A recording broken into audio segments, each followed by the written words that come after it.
Looking for a compact SUV that blends value, tech, and style in 2025? We put the all-new Nissan Kicks up against the refreshed Hyundai Kona and the ever-practical Volkswagen Taos to find out which small crossover truly delivers the best bang for your buck. Let's dive into this head-to-head comparison. Last summer, our big test of small SUVs compared 8 high-spec subcompact sport utility vehicles, and we concluded buyers in this segment are indeed lucky. The Hyundai Kona narrowly beat a covey of closely clustered competitors, and a matter as trifling as a poorly behaved powertrain was enough to push the otherwise competent Kia Seltos into last place. No question, there are lots of great choices in this segment. A couple of promising new prospects hit the market for 2025. The new version of the Nissan Kicks brings attractive styling and up-to-date safety features plus optional all-wheel drive, which was missing from the outgoing Kicks, which is still on sale as the Kicks Play. The Volkswagen Taos is updated extensively for 2025, including a desperately needed new transmission for the all-wheel drive version. We've matched these two against last summer's winner, the Hyundai Kona, asking the automakers to send us top-of-the-line all-wheel drive models. We're looking for a practical, stylish ride that delivers lots of features, with the easy parking and decent fuel economy of a smaller vehicle. In other words, we want big SUV comfort with small SUV convenience. Hyundai sent a 2025 Kona nearly identical to last summer's winner. A limited model with no options save a set of floor mats. Not that the Limited needs any options, it's lavishly equipped with Hyundai's stellar Highway Driving Assist Advanced Driver Assistance System, ADAS, dual-zone climate control, a power driver's seat, heated and cooled front seats, a power tailgate, 8-speaker Bose stereo, H-Tex fake leather, and a front-row sunroof. With the floor mats, it's stickered for $35 to $75. Nissan's new for 2025 Kicks is the bargain of this set. Its starting price is about $3,000 less than the cheapest versions of the Kona and Taos, and the top-of-the-line Kicks SR-AWD Nissan sent us undercut the Kona by $3,350 and the Taos by $4,755. For that price, we got Pro Pilot Assist ADAS, single zone, climate control, and a very attractive red and black cloth and faux leather interior.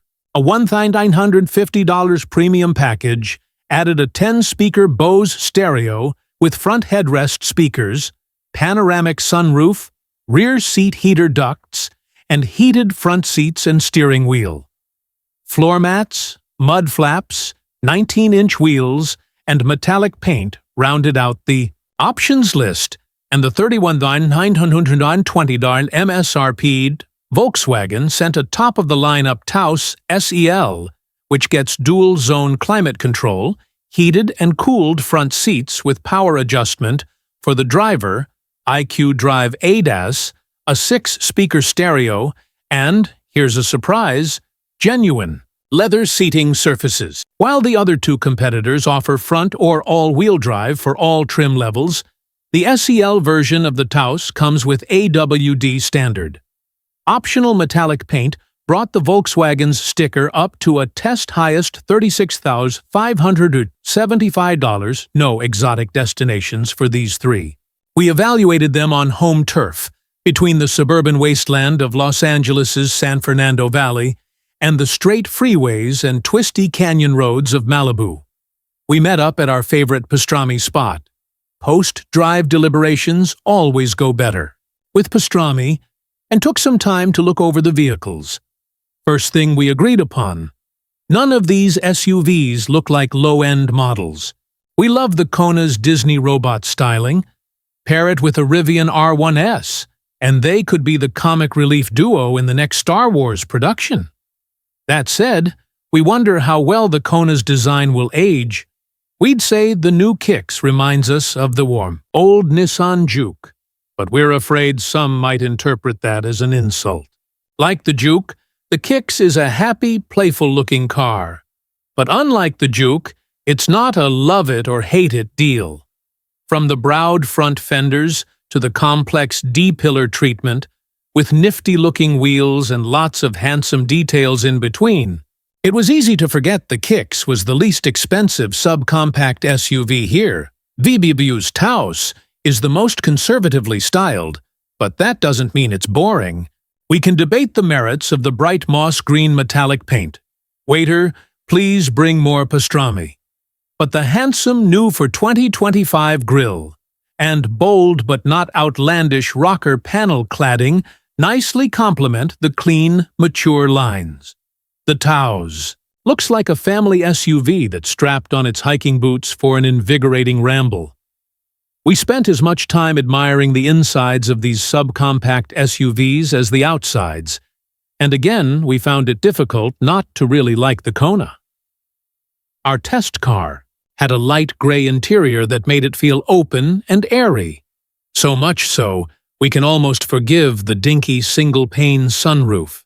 The Kicks and Kona have panoramic sunroofs that let back-seaters enjoy the view, too. We liked the Kona's screen graphics and easy-to-use control layout, and we took special note of the center console, with the transmission shifter on the steering column and nifty retractable cup holders. The Kona offers way more storage space than the other two. Is Hyundai the only manufacturer really thinking about how much can be done with the space between the front seats? The Kona's back seat earned praise, too, with a big supportive bottom cushion and plenty of vents, cup holders, and USB ports. But the adjustable backrest only has 2 positions, both of which put the headrest pretty far from your head. We found the Nissan's interior as good-looking as the exterior. It was the only SUV here with cloth seating surfaces on its otherwise fake leather seats. But the black and red weave looked good, as did the red stitching and trim on the doors and center console.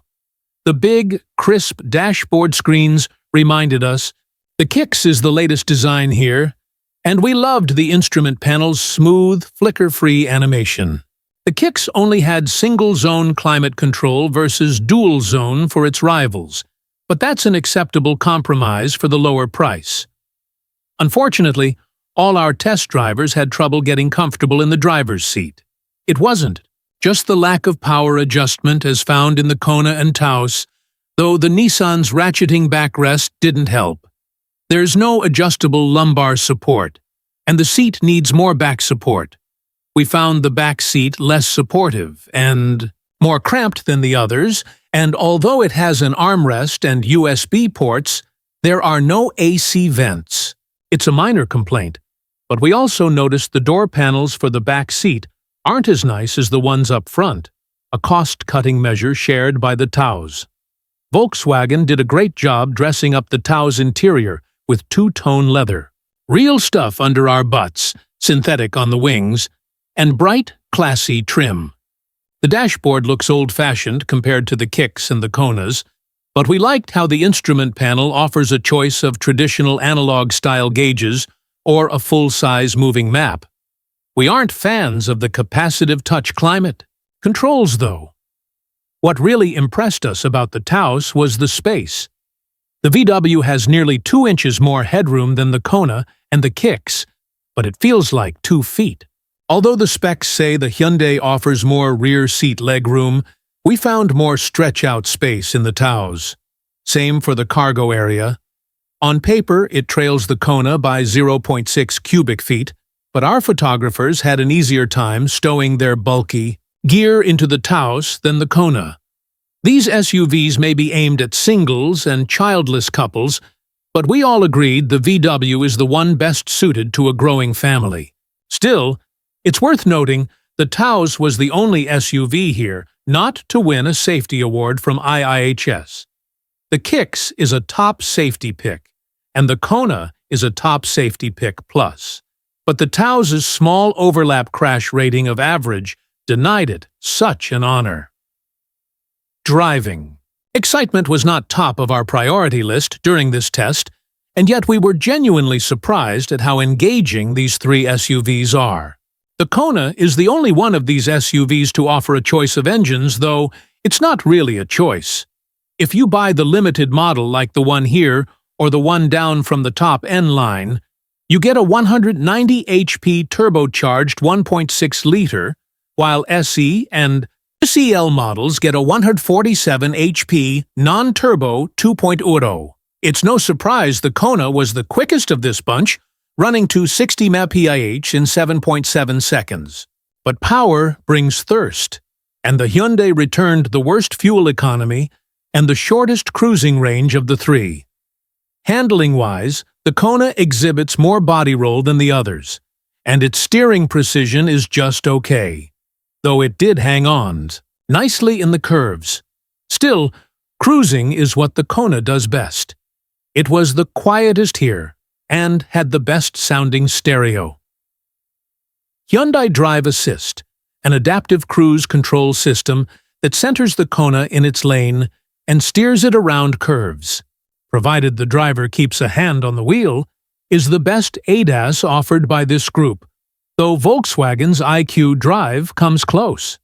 The Kicks 2.0-liter non-turbo engine is the least powerful of the group at 141 HP, and acceleration, as expected, was slowest. At 10.4 seconds to 60, it's pokey on paper. In reality, not so much. The Kicks has a continuously variable transmission, CVT, which helps maximize both power and fuel economy. Its EPA fuel economy ratings are the best here, and given the Kicks has no turbocharger, it's more likely to deliver on those numbers. Acceleration is unexpectedly eager at low speeds, to the degree that one editor wished for a little less punch when starting from rest. But the power trails off as the speed builds, and the engine is noisy when it works hard, which is most of the time. Speaking of noise, we expected great things from the 10-speaker Bose stereo, but it didn't sound any better than the VW's 6-speaker arrangement.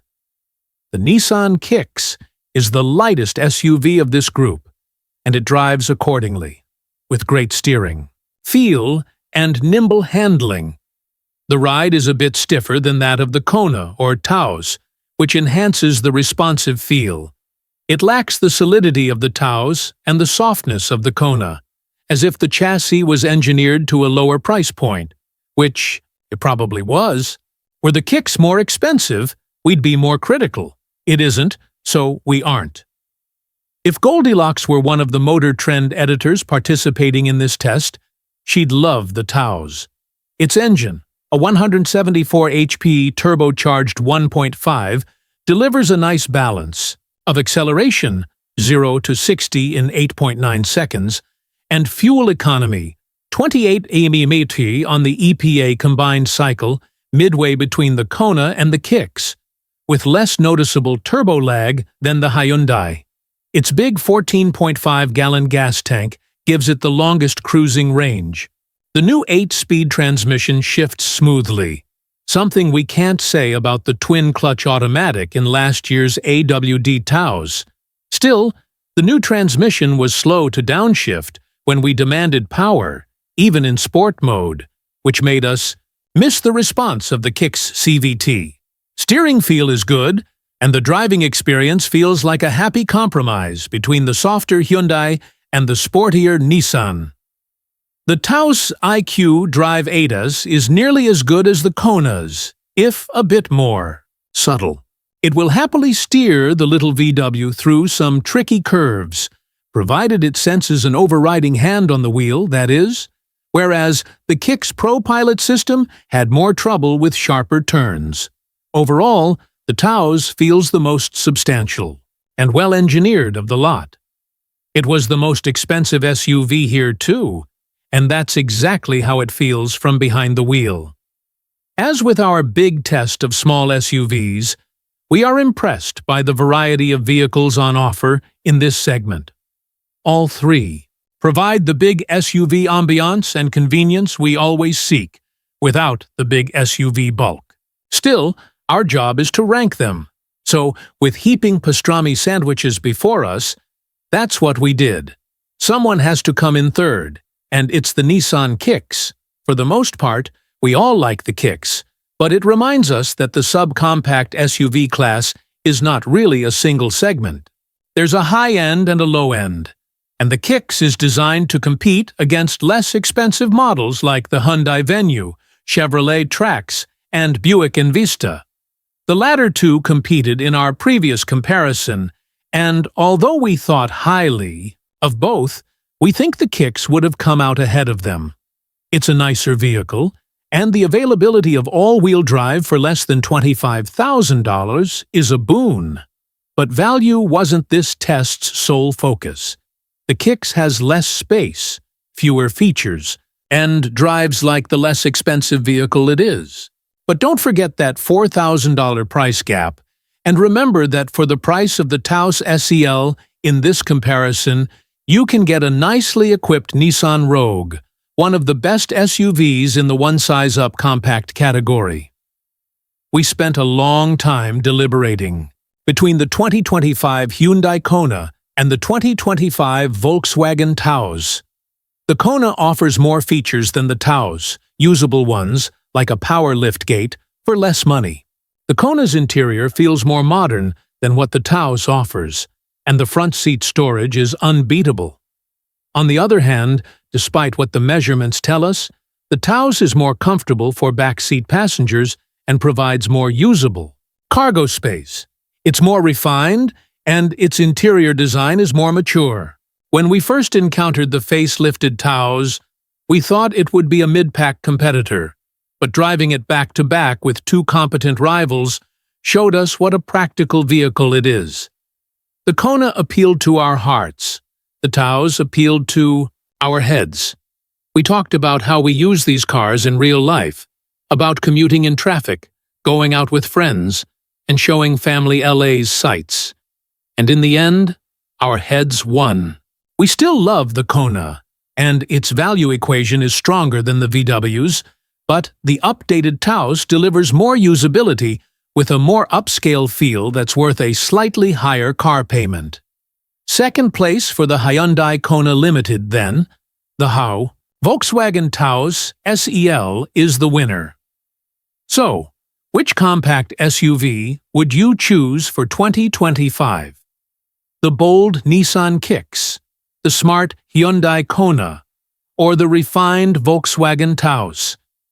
Let us know in the comments, and don't forget to like, subscribe, and hit the bell for more head-to-head reviews just like this.